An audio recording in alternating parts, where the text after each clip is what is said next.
Good morning and welcome to Today in LA. My name's Mike Amos. With me is no one so far today. Bill Rice, we expect him in just a few minutes. And of course, it is a beautiful, beautiful day on November the 1st as we start a new month. And of course, we're heading into now after Thanksgiving, after a wonderful Halloween into Thanksgiving and on into Christmas. So it's the holiday season. If I had Christmas music, I'd play it because it's the first day of October. And, of course, a lot of football going on. A lot of high school playoffs will begin this week. A lot of college games leading up to the playoffs has begun, so we've got a lot to talk about today.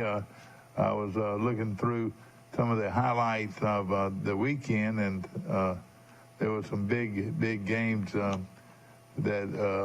we've got to look at, and I was going to go down a few of them. Austin Tauga Academy defeated Glenwood Academy 42-0, so they're getting all set for the Alabama Independent School State Championships, which start this week, and pretty good outing for those folks in that area.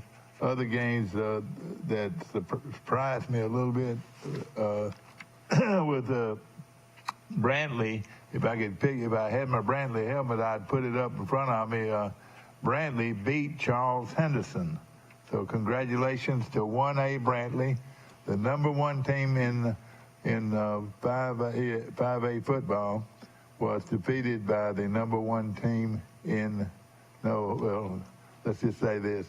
Charles Henderson, a 5A team, was defeated by Brantley, a 1A team, the number one team in the state. So, again, congratulations to the Brantley Bulldogs. They defeated Charles Henderson. Could we look forward to see Coach for Charles Henderson to come on our show today? But the final score was Brantley 29, Charles Henderson 15. Brantley was led by a couple of guys that have been running all over the field for them so far this year. And we'll get into that when Coach Hambry comes on our show. Some other games of interest. You've got Chambers Academy, and this tells you a lot. Good morning, you're on Today in LA. How you doing?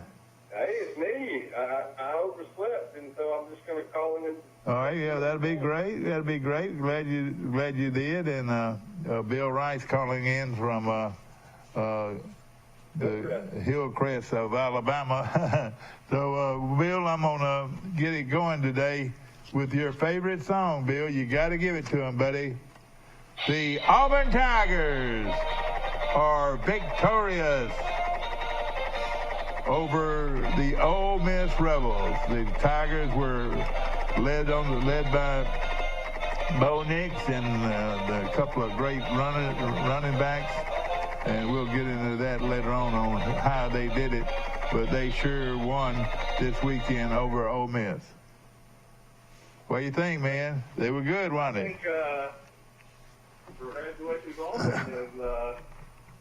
And what have I been saying all along? Auburn controls its own destiny, and they have got past one big hurdle. Now if they can just beat Texas A&M this week, that will set up a showdown for all the marbles in the Iron Bowl. And, I can see it coming. I feel it coming. I really do. They're playing great football right now, and I reckon you couldn't ask for any better football than they're playing right now. What they've done, they've gotten balance. You know how we talked about balance? Well, now Auburn can run it, and Auburn can throw it. And that's pretty good, and I tell you, and they impressed me. Well, their defense is playing good. Special teams are good. So, and then they've got momentum. They've got everything to play for. So great win for the Auburn Tigers. You know, I was interested in several articles about Auburn in this game. You know, of course, Auburn wins 21-20 over, or 31-20 over Ole Miss. But they did it, like you said, with solid defense and then a multiple offense that could run it and throw it. And, of course, Nix, I tell you, he is putting on a show. He was 22 out of 30 for 276 yards and a touchdown. And then he had his two running backs, who you've always liked anyway. These guys can run. And they just gave Auburn everything they needed to win. Bigsby was outstanding, and Tank Bigsby, he rushed for 140 yards, and I could tell early that Auburn was more physical than Ole Miss. Didn't you think? Yeah, Auburn's like the better all-around football team to me, and the crowd was into the ball game. Now, Ole Miss had a lot of injuries they had to overcome, and they played hard and kept getting back into the game. But there's no doubt that they play 10 times, Auburn would win 8 times. I tell you what, I was impressed with them, and of course that we had some other good games. Coach Brown won at Virginia. Neil Brown took his West Virginia team in to play Iowa State, and he walloped them 38-22. So he's got his team playing good right now, and I know a lot of people out there that are big supporters and fans of Neil Brown. Has to be tickled with that big win. Yeah, that was a big win for Coach Brown. Who won the World Series? I fell asleep. You know what? I didn't see. Steve, who won the World Series? We ought to be ashamed of ourselves.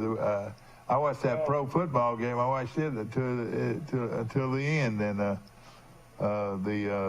lot of people didn't think Dallas had a chance, and Dallas beat Minnesota, beat Minnesota straight up, 20-16. Well, Atlanta was winning 4-3 last I checked in about the 4th or 5th inning. Yeah, I fell asleep. Then we had Halloween last night. Did you have fun? Kids had a lot of fun. I'm looking at it right now on the floor. They got a mountain of candy. Oh, do they? Bring me some candy. I can. And then this will last us a couple of weeks. Well, did they have fun? Where did they tailgate? Over in your neighborhood? Went to Frank and Liz's, my mother-in-law and father-in-law's new house off the Butter and Egg Road. And called them and did a little trick-or-treating over there. Then they went to the country club neighborhood where they've got some friends.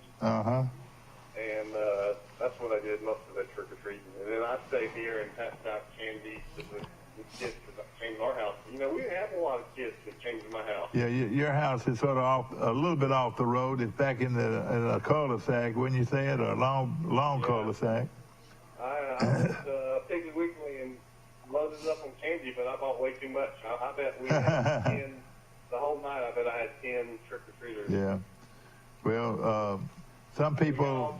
We got all the kids' candy, plus we got all the candy that I bought, too. So, got plenty of candy. Yeah, I know, exactly. You know, a lot of people still trick-or-treated on Saturday. There were some people in neighborhoods on Friday and Saturday. Some of the people trick-or-treated. So I reckon, I didn't play the game because I was out of town this weekend. But I'm sure a lot of people had a lot of fun. Well, let's see. Of course, taking a look at some of the games played this weekend, of course, Georgia was impressive in their win over Florida 34-7. Didn't you think they looked pretty good? Well, good as always. Yeah, that was another Georgia winning recipe is don't make any mistakes on offense and challenge your defense to win the game for you. So they're sailing right now. Georgia is sailing.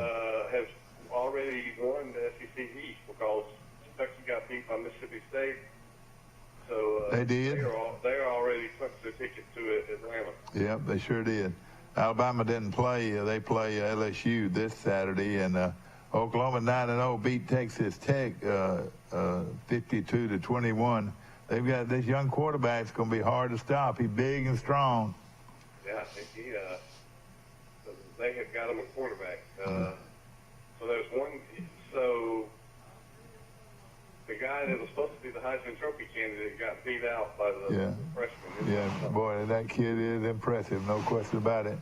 In other games, Ohio State beat Penn State 33-24.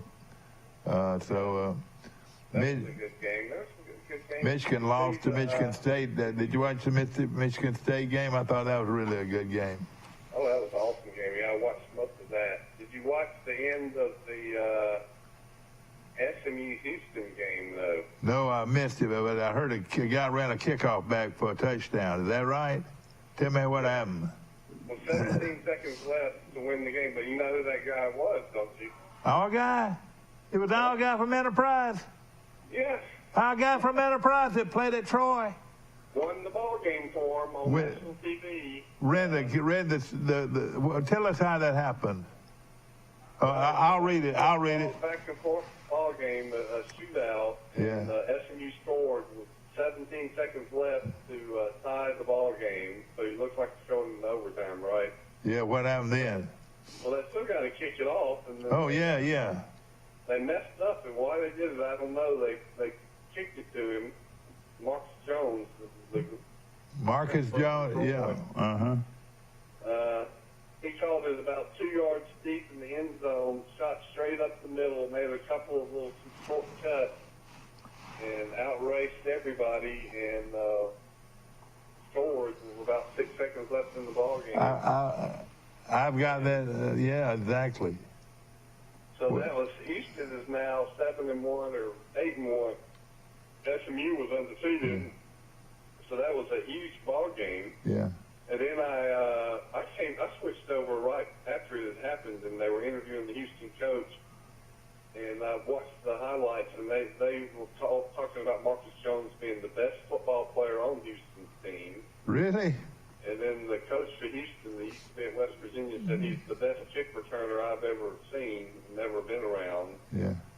And of course, he was signed by Troy out of Enterprise. His name, let me read the article on it. It says, Marcus Jones returned a kickoff 100 yards for a touchdown with 17 seconds remaining to give Houston a victory over the SMU Cougars, or the SMU Mustangs, Wednesday, stretching their win streak now to 7 games. But Jones took the kickoff to the goal line and broke several tackles before breaking loose for the Cougars.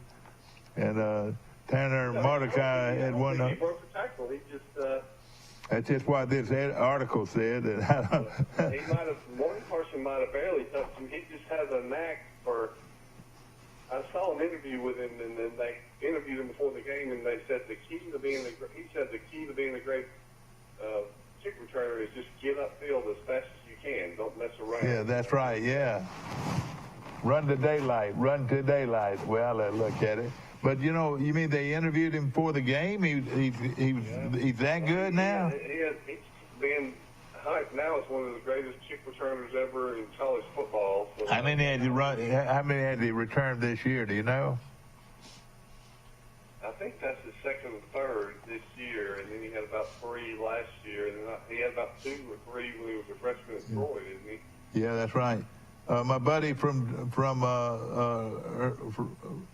Ohio State beat Penn State 33-24, and that was a game a lot closer than people thought it would be. And then Nebraska, they play Nebraska this week. Ohio State does. But they don't look like they're going to be running into much trouble until they play Michigan.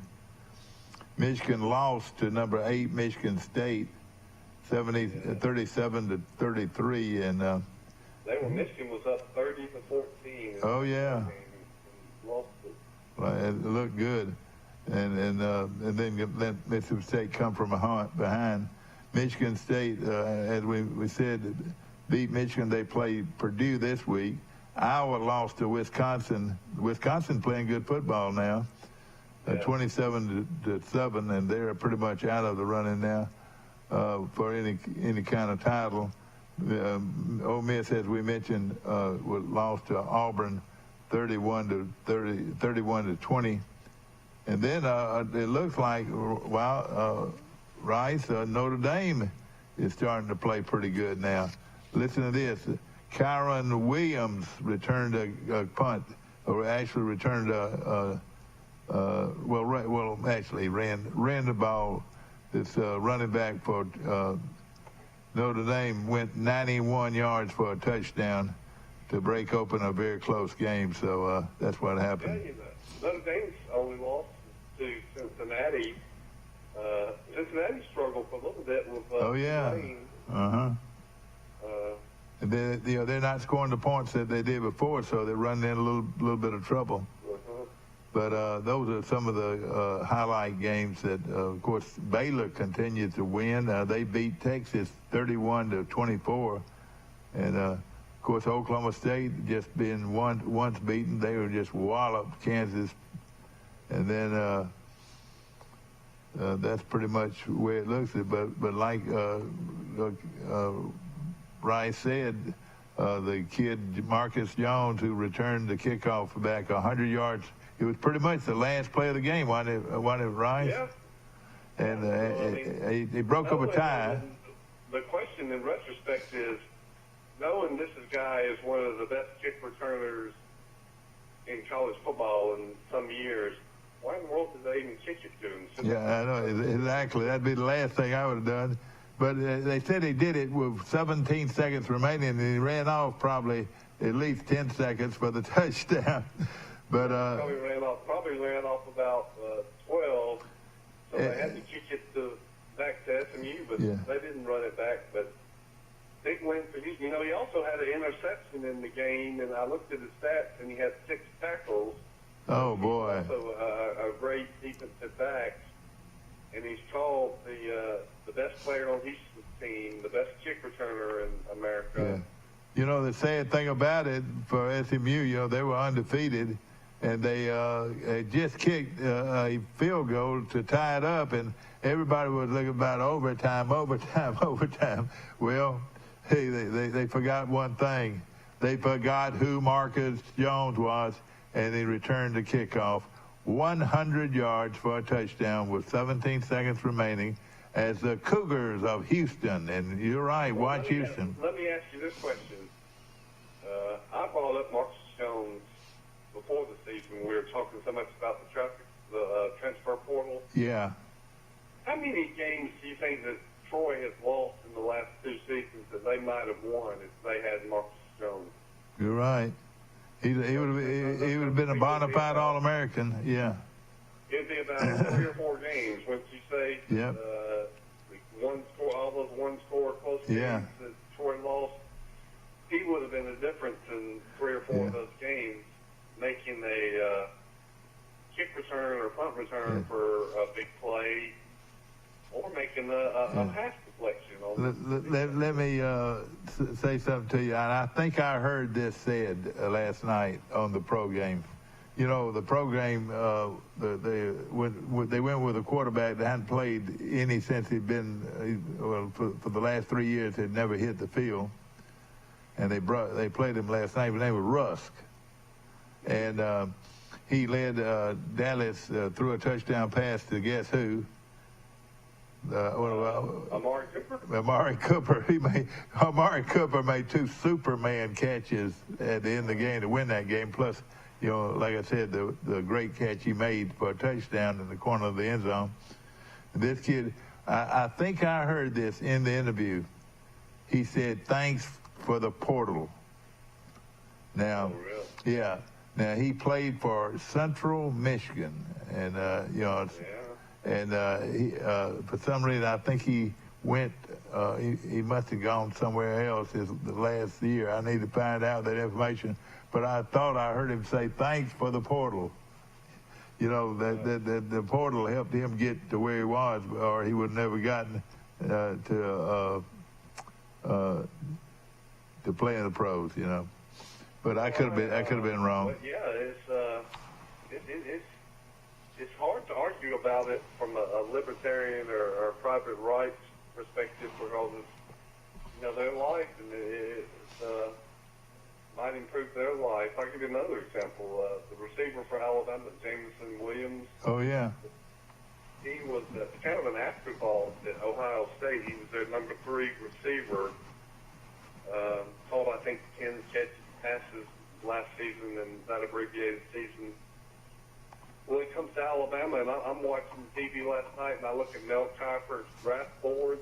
Oh, no. For wide receivers. Yeah. You know, the number 2 wide receiver he's predicting to go in the NFL draft is? That guy. Jameson Williams. That yeah. Was the 3rd receiver at Ohio State, transfers to Alabama. He's now might be the first wide receiver taken in the NFL draft. You know, the kid last night let's see, trying to think. It was either Alabama. The defensive back for Dallas last night, played at Alabama. He was going for a record 7 straight interceptions. He didn't get it last night, but he is. They are just raving over. What's the kid's name, Ryan? Drake. Yeah. Drake. They. Well, he's playing for Dallas now, and really is playing Superman-type defensive back. And you don't hear all the time the praise that defensive backs get. Most of the time you see him when there's a flag down at his feet. Foul, but he is really making noise at the defensive back. His name was Trevon Diggs. Yeah, Diggs. Yeah. And I've got a theory on that, Mike. That I've always wondered. It's sacrilegious to criticize Coach Saban, but I've always wondered if he teaches those cornerbacks the wrong technique.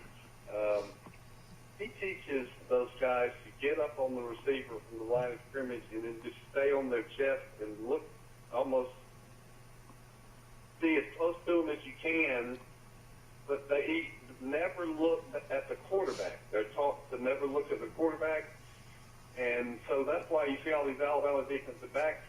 They seem to have the guy covered, but the receivers catch it anyway, or they get called for interference. Yeah. Well, I'm watching Diggs in the pros now, and it seems to me that he is playing the opposite technique. He is playing like I used to play it, which is back off the receiver, backpedal, and watch the receiver and the quarterback at the same time. Watch the quarterback's eyes. You're right. You watch the quarterback's eyes, and then that lets you know where the ball is, and you can get a jump on the ball. Yeah. I haven't seen every one of his interceptions, but I've seen a couple, and he is playing off of those receivers and watching the quarterback. Yeah. Let me get us in on another subject right here. Something that I noticed yesterday, and I picked up both papers so I could find some information. But Mississippi State beat Kentucky last night, Saturday, 31-17. And Kentucky was ranked 12th in the country. They did it with a performance that very few people have seen. Will Rogers, their quarterback, we saw him play against Alabama, and he got hurt his shoulder and everything. Well, what he did last night was set an SEC record by completing 92% of his passes. How about this, Rice? He was 36 of 39 for 344 yards and a touchdown. Oh my gosh! I only watched a little of that game. He is really developed into a great quarterback, hasn't he? He sure has. 36 of 39 passes. Is that what you said? That's right. 36 of 39 passes for 344 yards.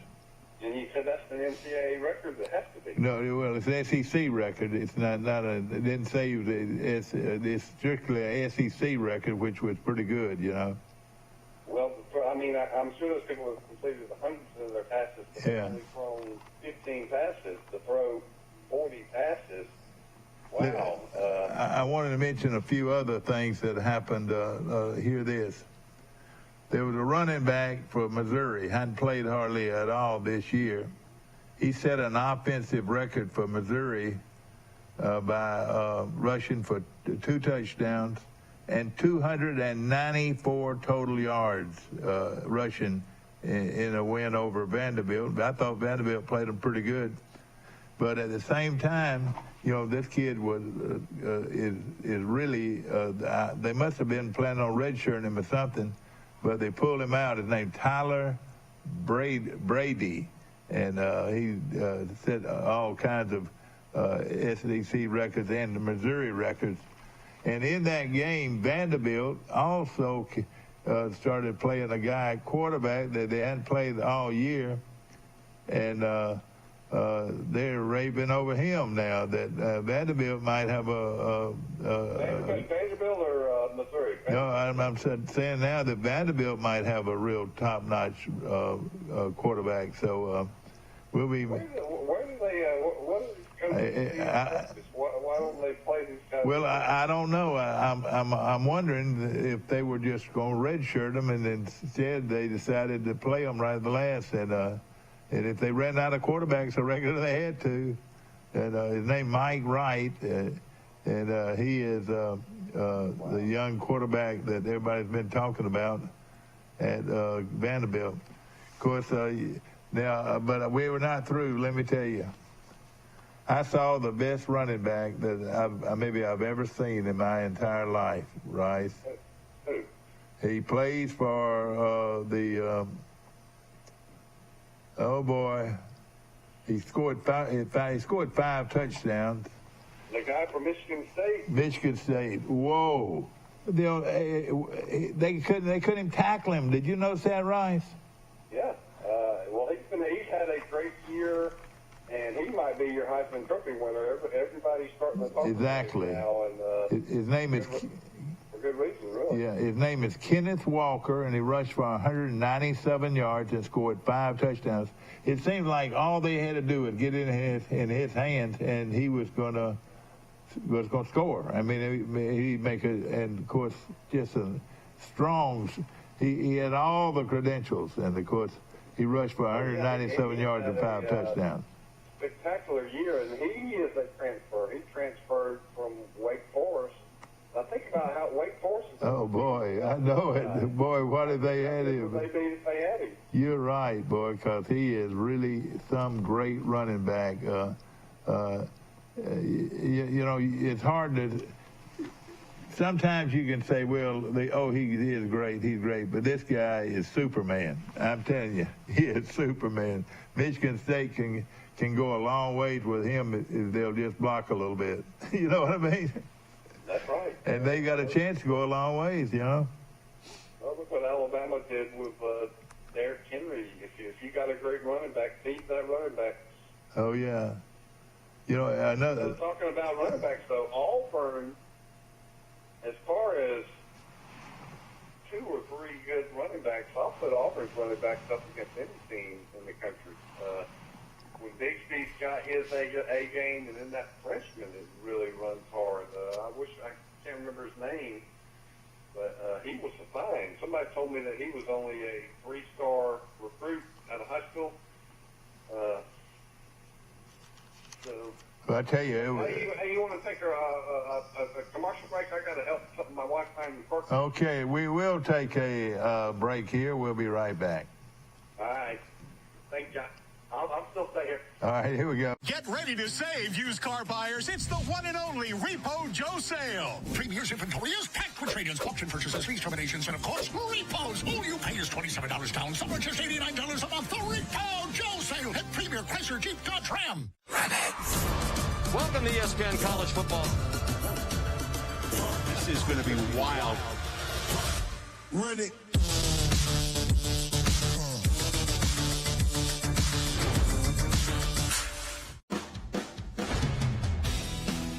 In the market for a new or pre-owned vehicle? We've got what you're looking for. So come see us at Bill Jackson Chevrolet Buick GMC in Troy, and you too can experience the Jackson satisfaction. Bill Jackson Chevrolet Buick GMC. You'll have nothing but fun at the National Peanut Festival, November 5th through the 14th. See clowns, magicians, the tourist circus, along with amazing midway rides. For you animal lovers, we have racing pigs, the Sea Lion Splash Show, and livestock exhibits. Don't miss our concerts, including Randy Houser, Gabby Barrett, and Parma Lee. All brought to you by these great sponsors. Visit nationalpeanutfestival.com for details. A personal touch, a high level of trust. Whether it's checking and savings accounts, personal or business loans, or our local friendly service. That's what Troy Bank and Trust customers expect. But now we offer more. Free identity theft protection for our new and existing customers, protecting your family's time, money, and good name from identity theft. Because protecting your identity is now a big part of our identity. Thursday through Saturday, it's the Repo Joe sale at Premier Chrysler Dodge Jeep Ram. All you pay is $27 down and make the payments on the windshield. Bring your trade. We'll give you top dollar. Visit RepoJoe.com to find your bargain. The Repo Joe sale at Premier Chrysler Dodge Jeep Ram. You had referee issues with that crew. All right. Back to our show, ladies and gentlemen, and Coach Quinn Hambry has joined us, and he was sitting over there in the corner. He was being real quiet. I didn't know he was here. But have you got some time with us? Yes, sir. Yes, sir. All right, Coach Quinn Hambry, Hamwright. That's easy to say, isn't it? Hambright, B-R-I-T-E, Hambright. And of course, Coach, you coming off of a tough loss to Brantley, and of course, to end your season. But I watched it on the cable and was able to enjoy a lot of it. You know, you played hard, and you just ran into sort of a buzzsaw, a very outstanding football team in Brantley High School. Yeah, Brantley is a well-coached team. You know, they were in where they were supposed to be the entire game. You know, it didn't matter what we threw at them. You know, they were exactly where they were supposed to be, and that's kind of where I'm trying to get this program to. You know, they're a well-coached team, and they have the athletes. In its totality, they don't look like 1A athletes. You know, usually you'll have one or two on the team. You know, they're pretty stacked over there. You know, everybody talks about missing Tucker Gilcrease, their outstanding quarterback, but hey, that big running back, is he a senior or a junior? I know. I think there were two. I think one of them was maybe a junior. One of them was a senior, I think. But I tell you what, his name was Brown, Kedrick Brown, and Robert Shine, two running backs that just came in and stole the show for Bradley, and you just couldn't stop them, could you? Nah, we were. I tell them, it's one of those things where we're gonna fix. Because it's weight room. You know, we're young and we're not as strong as we need to be. And you can tell Brantley, you know, they're a program team. You know, I'm pretty sure they have a exceptional weight program over there. And he was just running, you know, through tackles, and, you know, we tried to push him out of bounds for 40 yards. And he just ran through every push. Yeah, he was an impressive running back. And of course, you know, Gilcrease already committed Troy to play quarterback the next year. And, everybody just raved on them, but you know they're balanced, man. I tell you, it's not just Gilcrease; it's Brown and Shine. Yeah, you want to say that? Boy, Brown and Shine was tough. Yeah, they have a tough team, and the quarterback, he's actually the backup quarterback. Played receiver earlier in the year. Was the starting quarterback for this game. He's listed as a ninth grader. He was 5'8", 120 pounds. Oh yeah, he was a tough little kid. Yeah. Hey, let me interrupt y'all. I'm sitting on my back porch talking to you, Coach Hambright, and I'm looking at 6 deer in the west yard right now, including 2 does. Oh wow. That's a beautiful place. He's right in the big old Tip Colley house. Yeah, they're all in the lots of pecan trees. One of them's coming over here to talk to me. Bill Rice is calling this morning from his residence in Hillcrest, and we've got Coach Quinn Hambrick, right, on our show. Well, Coach, tell us some of your players that played good for you Friday night. You know, offensively, you know, I think Parker threw for a little over 200 yards. Or actually, no, he threw for a little under 200. Yeah, I've got it. I've got that figure. Yeah. And Jawan had, of course, Jawan Boyd had most of that. I think Jawan had like 120 receiving yards. Is he a sophomore, Coach? Yes, he's a sophomore. He's one of the most impressive-looking receivers I've seen. I don't know if you know his vertical leap, but if you throw it over there, he's going to jump up and get it. Isn't that right? He's got a great vertical leap. Yeah, he's I'll pick him any day over anybody.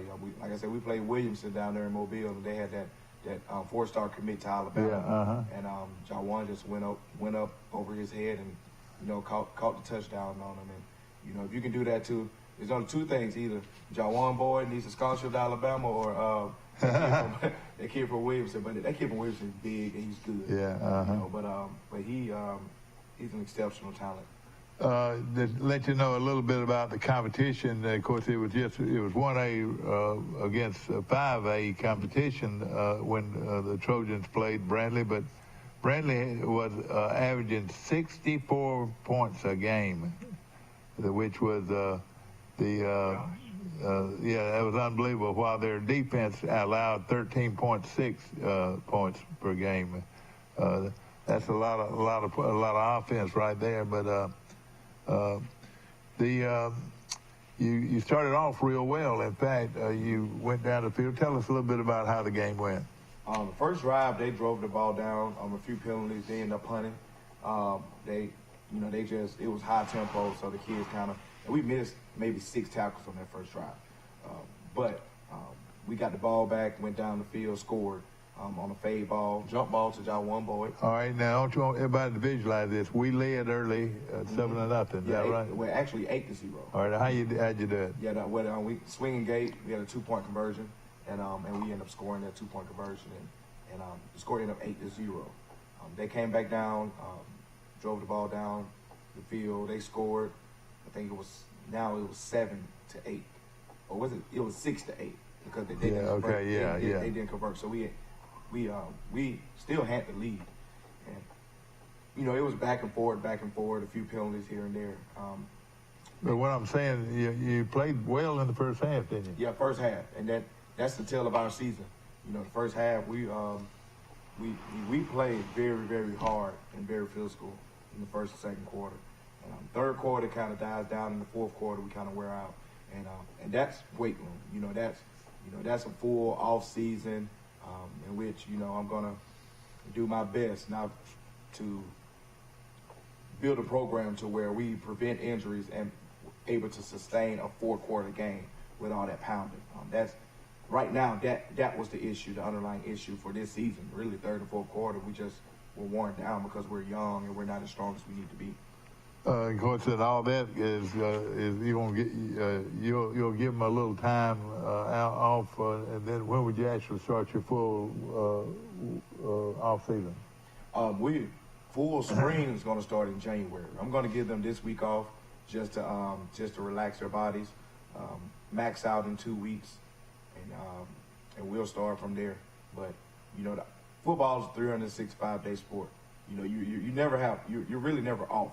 Yeah, you're only resting, and we really have to get in the weight room, and we're going to start next week for sure. We're going to start actually weight room training next week, and we're going to lose, of course, the basketball players and the track guys, but those guys that are strictly football, they're doing something on it. Oh yeah, definitely. How many? Who are your football players that are going to play basketball? You think? There's going to be Cody Youngblood. We have Jakarian Burney. He was number 24. Cody Youngblood was number 7. Jawan Boyd, point guard.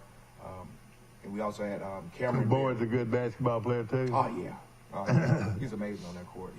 He can jump out of the gym, I imagine, can't he? Yeah, he's good. Before we get into this, I want to get back to even for the Brantley people that are here, exactly what happened in that football game between Brantley and Charles Henderson. Brantley won the game 29-15. Now, you led 8-7 in the first quarter, and then what happened, Coach? With Brantley, they're grinded out team, so they pretty much ran the ball. Just between the tackles, pretty much. Yeah, pretty much between the tackles, and and a lot of times we had them wrapped up at the line of scrimmage. But he had to have, both of them had to have at least 50 yards after contact, and that's saying a lot. When you get hit behind or at the line of scrimmage, you still gain 6-7 yards. That's a tale of two different tales. Weight room and heart and effort. But for us, we don't lack the heart. We don't lack the effort. We lack a little bit in size and a little bit in the weight room. But they ended up going up on us, taking another lead, and we scored again. Jawan Boyd scored again on a rush. He rushed the ball for like a 26-yard rush for a touchdown, and he scored the only 2 touchdowns we had. Yeah. And Nick Pearson. But that score at halftime was pretty close, wasn't it? Yeah, it was. Yeah, it was. I mean, the game, it's not that you didn't play a pretty good game. You just lost to a pretty good team. It looks like they were a very good football team. Yeah. They could compete in the 3-4-8 and some 5A schools as well. Of course, they scored on a 42-yard run by Robert Shine, and then, of course, they came back in the half, and they pretty much shut you down in the half after the first half. Is that right, Coach? Pretty much. And, of course, they went on and won the ball game 29-15, and, of course, I know their coach was awfully excited because, he beat a 5A team. Mm-hmm. Did you feel like you executed pretty well in the game, or actually what happened in the second half, Coach? Second half, wear and tear. We like I said, they're a team that's used to winning, that has a winning culture, that knows how to finish games. We're still learning how to finish games. And it's going to get there. Like I said, we're babies, we're young, and a lot of these kids, 90% of my guys that start this year didn't play any varsity football previously. So, it's a learning curve for us, but, it was wear and tear, execution. We did what we could, but we still, have a long way to go in that aspect as well. And of course, we're young. Even playing without, like we mentioned, Tucker Kilcrease, their outstanding quarterback. Those two running backs picked up the slack, Coach Brown and Shine, and that was the name, the two running backs. And of course, they went on and won the football game. Yeah, we had a few guys. We haven't had a game this year where we had 100% of our team to play.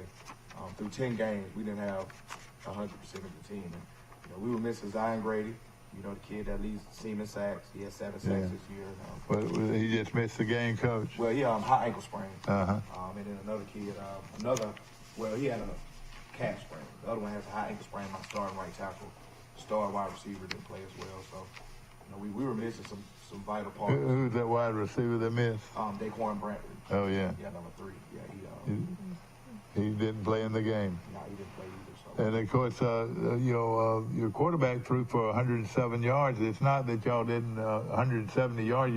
Not that you didn't move the ball, is it? Yeah, we moved the ball pretty well. Parker does an exceptional job. He can read the defense, and he can put the ball where it needs to be. We rushed the ball pretty well too. Zach Coleman ran the ball hard. We just couldn't finish drives like we were supposed to. I'm going to say that we're not going to win 2 games next year. It's going to be getting that weight room, let the kids stick together, and 1 year of the coaching staff being around them, we should see big improvement in the win-loss total next year for sure. That's what we're going to emphasize, right? Oh yeah, that's the goal. That's the goal. You know, we have the talent to do so. Yeah. So we're gonna, I'm gonna do everything I possibly can to make sure that happens. You know, I hope you excuse me for rattling papers in front of you, Coach, and answer those questions. But I was just trying to get to some of those stats of that ball game. But again, now it's time to get ready for a solid off season. And let me go down by position, each position.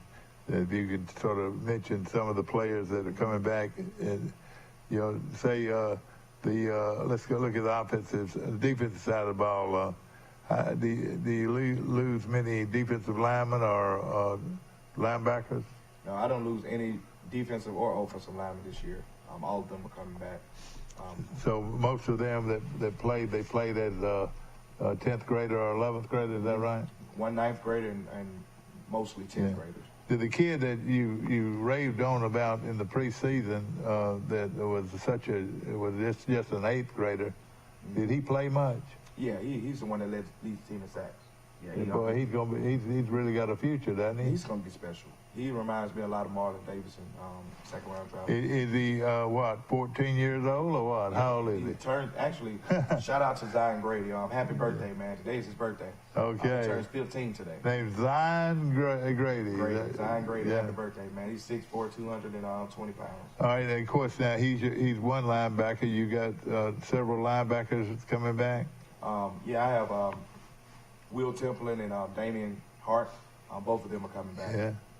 And Jackson is the only linebacker that's graduated. I'm going to miss that kid. How about your defensive backs? Are they? You got many of those guys coming back? Yeah. Actually, it's two people that started. It was Corey Robinson and Cody Youngblood, but they didn't start the entire season. Those were the only two seniors. Coming back, it'll be Khalil Carson, Saquon Brantley. I mean, not Saquon Brantley. Saquon Fagg. Jawan Boyd, and I have Zay Carlisle. Yeah. So my entire defensive back is coming back as well. So I'm only losing Jackson. Your last game, about how many players did y'all dress going into the last game? About 50. So you're going to have between 50 and 60 players at least to work with, aren't you? Oh yeah, definitely. I think there's 25 8th graders that played in the 8th grade, and I'd probably expect at least 15 of them to continue to play football. And, of course, looking at some other defensive backs, and so as far as defensively, how about your front? You got a pretty strong defensive line. That's the key, I think, to winning is how well your front plays. Yeah, we don't win any games without the trenches. They're the most important, undervalued people on the football field. You need them to win games. If they don't clog those holes up, if they don't block for you, you're not. You got some pretty strong kids coming back. Yeah, Ben Dunn, he's coming back. Tell me about Ben. I know his father. Is he a big kid? Yeah, Ben's what, about 6'2", about 250. Can he run a little bit? Yeah, Ben's athletic. He's athletic. He's the one. And Wednesday's practice, I told the team that if the fat boys, I call them fat boys, if one of the fat boys catches a punt from Nick, who can kick it, they don't have to run gassers. The first person I thought about was Ben. Everybody said somebody else. I was like, y'all crazy. But so you got some good young players coming up the defensive line. Yeah, they're athletic.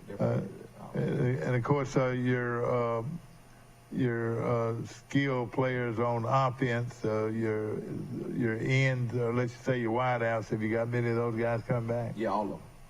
Everybody. The only person we lose is Cody Youngblood. Everybody else.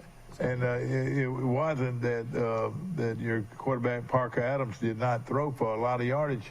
I'm sure he threw for well over 1,000 yards, didn't he? Yeah, he's well over 1,000. I think he threw for 1,700. Yeah, that's pretty good. Now, yeah, so I think he threw for 1,700. Now is he a sophomore? Yes, sir. Yeah, and of course everybody wants you to have a good quarterback, and would you say that he's got a good future at quarterback, or what? He's going to be special. You do? He's going to be special. He knows football. The key to being a good quarterback is knowing the game. He understands the game. Is he a physical kid? Is he got pretty good size? Parker's not that big, but he's physical. Do you think he's still got some growing pains? Yeah, he has some growing to do. He'll be at least 6'1". He'll be at least 6'1". Who are some quarterbacks that will be battling for at quarterback will give him competition in the next year? It'll be Bo Mizell. He'll be there, and also Blake Lowry. Blake Lowry, Blake gets about 1-2 more inches. He's gonna be pretty good. Yeah. I joke with him all the time, but Blake has come a long way. He's a ninth grader. Ninth grade. Of course, he played on the ninth grade team. Is that right? Yeah. Hey, I was going to ask you, how well had your junior high and middle school teams played? They played pretty well. I think they won 3, maybe 4 games. They beat the last game of the season. They ended up beating Pike County. It was a low-scoring game, 7-0. Yeah. But Pike County is tough. They have some good little athletes over there. Oh, I'm sure they do. Pretty good athletes. And I'm sure Coach can't wait to coach them because they lost again to this weekend, and it was surprising to me that they I had predicted that they would win their last game of the year, but they were beaten by. Let's see here. I just can't even find the score. But Abbeville beat them, and it surprised me. But so he's in the same boat that you are pretty much. But now you won 2 out of your last 3 games, and I'm sure Coach he's got the same situation. He can't wait to get them in the weight room, right. get them back working again. Right. Yeah, I have 2 8th graders to play in the game in the homecoming game. I tried to get them over when their season was over, and 2 of them came over and practiced with us hard, and they're going to be a good young crew. Then of course after your quarterbacks or your running back situation, how does it look for next year? All of them are coming back. We have sophomore, he's going to be a junior next year, Zach Coleman. Yeah, I tell you what, physically, he's a good-looking running back. I know that. He's 205 pounds, 10th grader, squats 550. Oh, man. You could tell it. I saw his picture in the paper, and I kept showing all these guys a picture of him with these big, huge thighs like Earl. Earl Campbell. Yeah, he's like Earl, man. He's going to be big. He's going to be a big kid. And him and also Antonio Frazier, he's a 9th grader. Antonio's about 195 pounds now. So he's going to be a big kid. And Zay Carlisle, he's a junior. He's going to be a senior next year. Zay is more so our scat back. We use him on speed sweep. So you feel good about your wide receivers. Who is some that stand out? Of course, John Warren Boyd's coming back. Khalil Carson. We have Mosley, Stephon Mosley. He's a very underrated football player. Y'all gonna see a lot of him next year. He should be a senior next year. He didn't catch many balls, but he finds his way open. Like he's just a natural hard worker. So you all remember the name Stephon Mosley because he works extremely hard to make things happen for us. But how about the most important part of it, your offensive line? You have several of those guys going to be coming back? Yeah, all of them are coming back as well. So, essentially my entire team is coming back next year. The center, Ben Dunn, both guards, Philip Scott, and Sterling Sharp, and both tackles. You have Kennedy Jones on one side and Zamir Caffey on the other side. And one of those boys is your center. How does he look? Yeah, Ben's good. Ben's going to be... this is Mizell, isn't it? Is that right? No, Ben Dunn. No, Ben Dunn. Is he your center? Yeah. And where does the other Mizell kid play? What position does he play? He plays tackle and DN. Okay. Yeah. Mm-hmm. Well, I tell you, you finished the year, and I thought, I watched most all of it, and you finished the year, like I said, losing to an undefeated team and one of the top 1A team in the state. And I would say, Mike, that you look back at who Charles Henderson played. You're right. Some of the best teams in Alabama in their classification. You got Pike Road, which might win a state championship. Montgomery Catholic, I'd be stunned if they didn't win the state championship. Grant leads, and they're one of the favorites. Yeah, no question. State championship. Then you've got teams like Greenville and Andalusia that had real good years too. Yeah, you're exactly right. I guarantee you, I would put their schedule up as far as strength of schedule up against anybody. Yeah, you're right. I'm pretty sure we're top of the state. I mean, there's no doubt about it.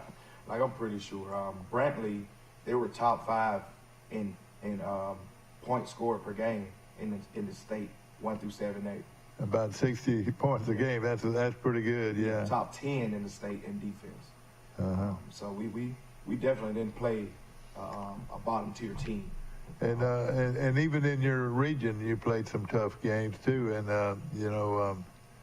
I tell you, you can now look toward next season. And of course, sure, we got to get the playoffs in. We're gonna go over the playoffs in a few minutes, and maybe Coach can help us with some of these teams. But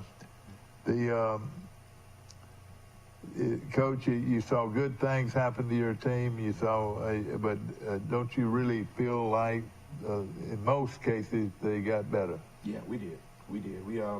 We got better in the aspect of, trenches down up front. We're not where we're supposed to be, but we definitely got better in the offensive line aspect of it. And we got better in the aspect of game experience. Like I said, a lot of those guys never played in a varsity football game. You're exactly right. So, game experience matters. That's why a lot of teams were able to beat us in the third and fourth quarter, because they had veteran guys that knew how to finish games. And we didn't have that. We have the talent to do so, and preparation starts now. And of course, it's a good time maybe to work on the not only their strength but their agility, and it's you as a football player out there, you can throw this away. You had some good learning experiences, but now it's time to look ahead toward the next season. And I know we haven't gone through even the playoffs yet, Coach, but you going to give them a little time off, or what's the plan? Yeah, I'm gonna give them a week. I'm gonna give them a week off. That's the way I see it right now. We can't waste time getting stronger. In order for us to compete and win, we need to be in that weight room strong. So, I give them this week off, and light workouts though. I'm not finna. It's not like spring training. It just gets stronger. Yeah. Now, you were talking about other sports. You probably have quite a few that play basketball. Is that right? Yeah. And so they go right from football into basketball. They'll be playing a game soon, won't they? Yep. They have a tournament in Montgomery at Park Crossing this Saturday, actually. Okay, they start the year, won't they? Yeah, they start the year. Who are some guys that'll be good for us? That you know. Now that basketball team is going to be special. Y'all need to come out and watch those kids, man. They're going to be good. Now, do some of them play football too? Yeah, like I said, Cody Youngblood, Jawan Boyd, like I said, Carter, Bernie, Cam Berry. A lot of those guys. Benton Dunn plays.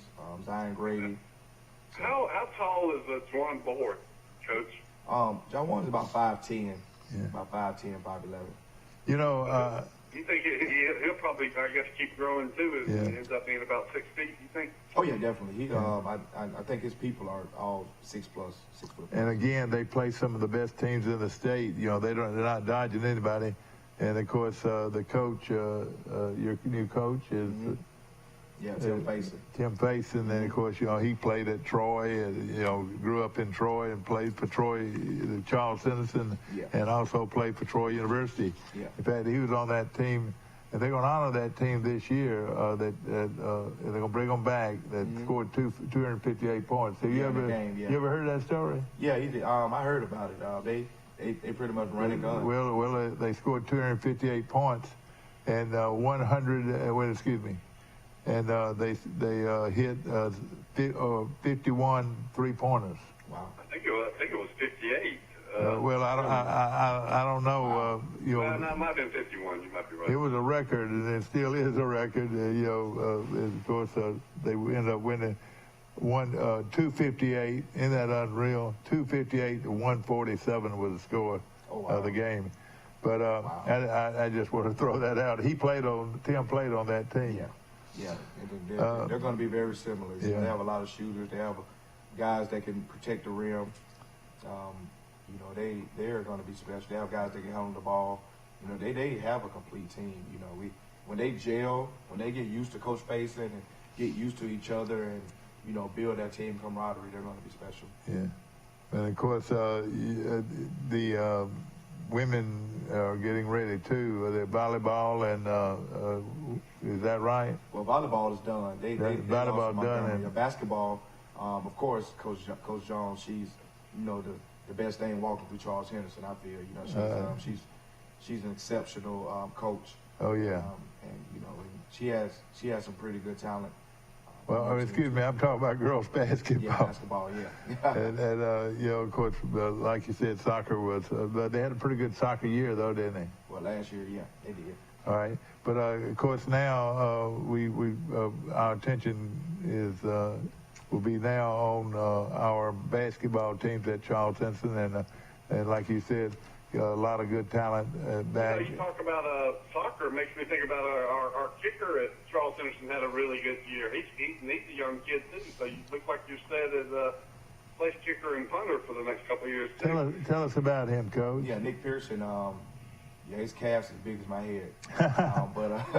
Your punter? Yes. He's but Nick, 4.6 GPA, can pretty much kick the ball. If it's 50 yards in, he's going to make it. Did he kick the ball in the end zone a lot? Yeah, I think it was 85% of his kicks within the end zone. Yeah. And wow. Yeah, so he's unless I told him not to, But Nick is a kid. I think as long as this year that he tried, he made it. It was a 42-yarder. Something that I noticed about the kid that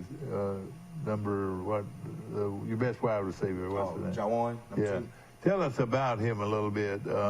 He's a sophomore, and I'm going to tell you this, Bill Rice and I both watched him in that first half. I don't believe a player in the first half of a ball game has ever been more prolific than that young man right there. In one half, in Headland game, in one half of football, I've never seen a kid play that well. Yeah, like I say, he's an exceptional talent. And he's going to keep his head on straight if I have anything to do with it. And you say he's also a very good basketball player too. So he mic'd that one. I've left, but in the third quarter he ran back a pick six, 98 yards as a cornerback. I guess he played cornerback. He played safety. Safety. But you've been around some good young talent, and I hate to throw all this out, but I want people to know some of these kids and how good they are. Sounds like to me, Coach, that it's rare for Charles Henderson to have one big-time D1 prospect. It sounds like you got 3 or 4 guys that one day we could be seeing being recruited by all the SEC teams. I can truly believe that. They continue to work hard, continue the path that they're on. There is no limit to how many of these kids are going to sign to a big-time school. Their talent is there. They have the grades, and now it's just a matter of execution. How about your offensive and defensive linemen? Or do you got some kids that are going to really grow and? Yeah, like I said, Benton Dunn, Zamir Caffey, Zion Grady. Those 3 in particular, they just work extremely hard. Sterling Sharp, I tell him all the time, you need to go up, not out. He's a shorter. But you got some good talent coming up in those ranks. Yeah, all of those guys are coming back. And like you said, you had a pretty good middle school, and you got some good kids coming up. One of them's a Lowry kid. Is that right? Yeah, and also as far as talent in middle school, there's 2 8th graders. Both of them are over 6'1", and both of them are over 230 pounds. Well, we wish you a lot of luck, Coach. Of course, you got your off season ahead of you now, and of course you can watch and prepare for these kids off season. And it's like another football season. That off season you got to work hard, and then when it's not far along before you're looking at another season. And Coach, we appreciate so much you coming, being on our show. You came every Monday, and we appreciate that. Will you promise me next Monday to come every Monday? Yes, sir. I will. I definitely will. And I tell you what, Coach Hambright, Quinn, and Quinn Hambright is a fine young man, and I think you got it going in the right direction. And it's all about trying to be the best you can be. Is that right? Definitely. Be the best you can be, all while you can be it. So these, like I said, these kids, they deserve the best. I'm going to give them everything I have, and we're going to reap the benefits of hard work and dedication this summer. Well, I tell you what, you're a proud coach, and I know you don't like to lose, and of course I thought though winning 2 out of the last 3 was a good omen for this team coming up. You can look at both those. Rice was sitting there watching the Headland game, and Coach, I saw 2 players for Headland. Am I right? Over 6'6"? Oh yeah. How tall were those 2 guys? They were huge. One of them was where do they come from? Where do they come from? I mean, they must be great basketball players. They play basketball. I knew when I was talking to one of the coaches, he was like, man, I threw a fade ball to this kid, man. I expect him to go up and get it. But I will tell you, that Headland team had talent. Yeah, they were talented. And you beat them pretty good, too. And they might not have been beat that bad all year long. And I thought that your team was very good in that game, and it's just a sign of what's to come. Is that right? Those are sparks.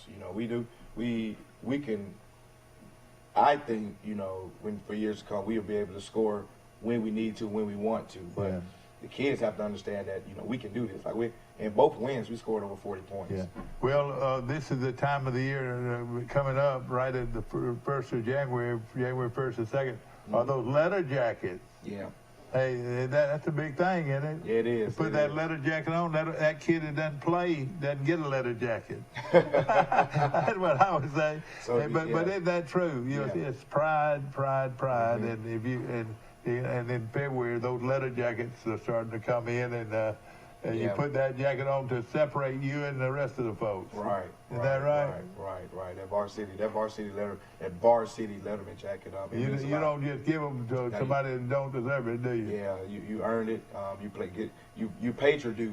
Yeah. You put in the work for that. And there are a lot of kids, a lot of 9th and 10th grade kids that played hard that are going to be great players one day for us. Yeah, they're definitely going to be players. Thank you so much, Coach. We appreciate it so much. Yes, sir. We'll see you back here next year. And, of course, we'll be back to more of Today in L.A. after this. Piggly Wiggly's local butchers are on site at both stores and will help you select the best cuts of meat and trim them to your liking. Our USDA Choice beef is the most consistently tender, juicy, and flavorful beef you can buy, all at cost plus 10%. In the market for a new or pre-owned vehicle? We've got what you're looking for. So come see us at Bill Jackson Chevrolet Buick GMC in Troy, and you too can experience the Jackson satisfaction. Bill Jackson Chevrolet Buick GMC. Run it. Welcome to ESPN College Football. This is going to be wild. Run it.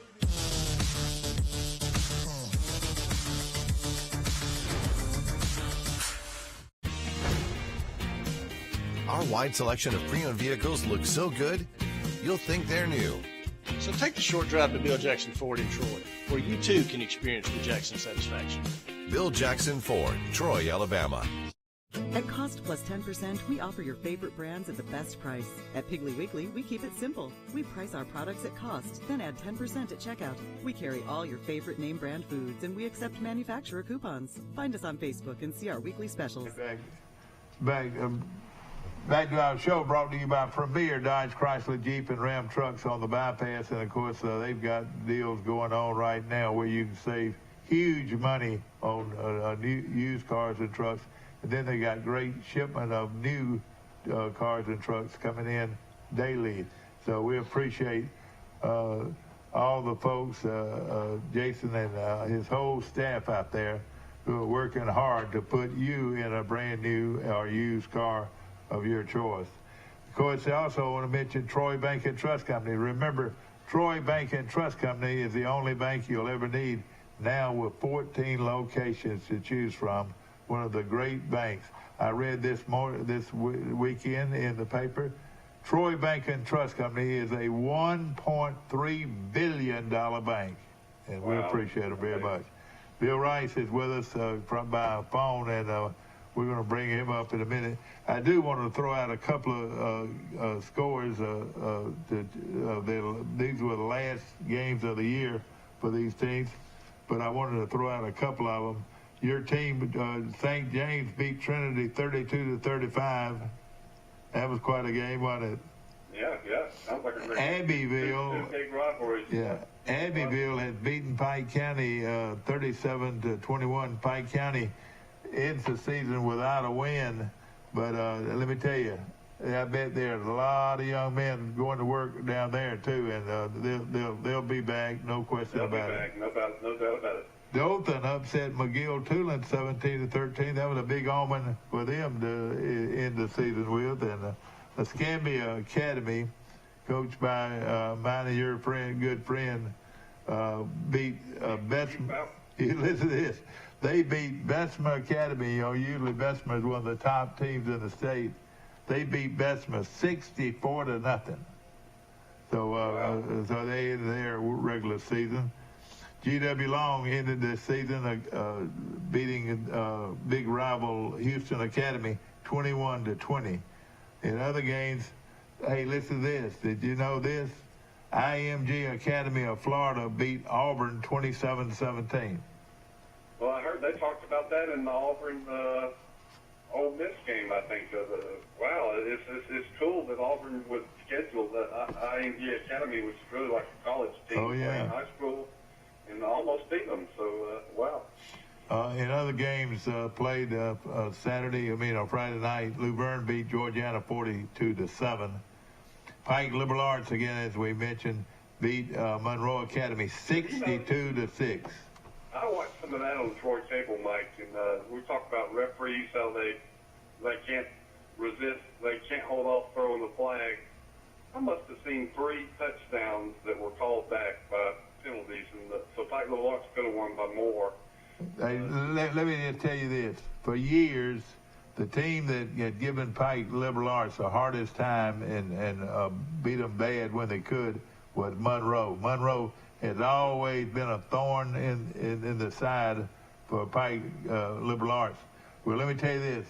They repaid them in a big way this weekend. They humiliated, or I hate to say humiliated, let's just say they thrashed Monroe Academy 62-6, and for years that was their top. Now Pike has to get ready for the playoffs and try to win back-to-back state championships in football. They can do it. Yeah, I would like to say that Kenny Keith won his last game of the year. Kenny took Providence Christian 33, Florella 22, and Sparta beat my old coach over at Sparta. He won 6-0 over Coosa Valley. T.R. Miller won the Battle of Murder Creek. You ever heard of that? The Battle of Murder Creek in Bruton. W.S. Neal and T.R. Miller. That's right. Mountain is from W.S. Neal. That's right. And we've got to go off the air in a minute, but I will say this. We'll talk about this virtual project, that we were talking about earlier today, and we'll bring that on to our show tomorrow. And a very good article in the paper, The Messenger, that you wrote about Emily Rainey, and what is that going to be?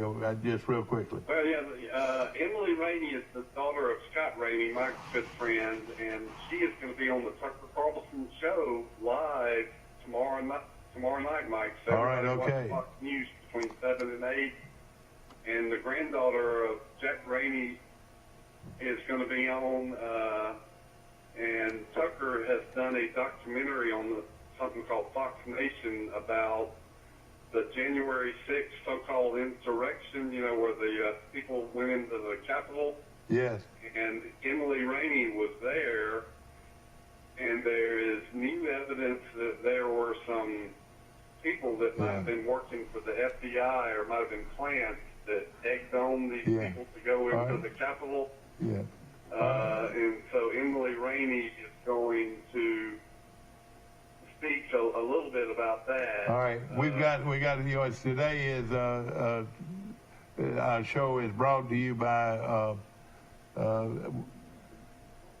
our truck lines, and of course Wiley Sanders truck lines right here in Troy.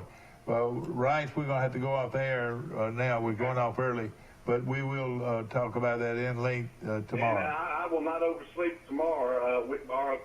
My wife's phone died. The alarm didn't go off. Thank you. Up at 7:01. I'm sorry. All right. Okay, we enjoyed it though. And of course, I appreciate Coach Hambright. We'll see you tomorrow, bright and early for Today in L.A. Piggly Wiggly's local butchers are on site at both stores and will help you select the best cuts of meat and trim them to your liking.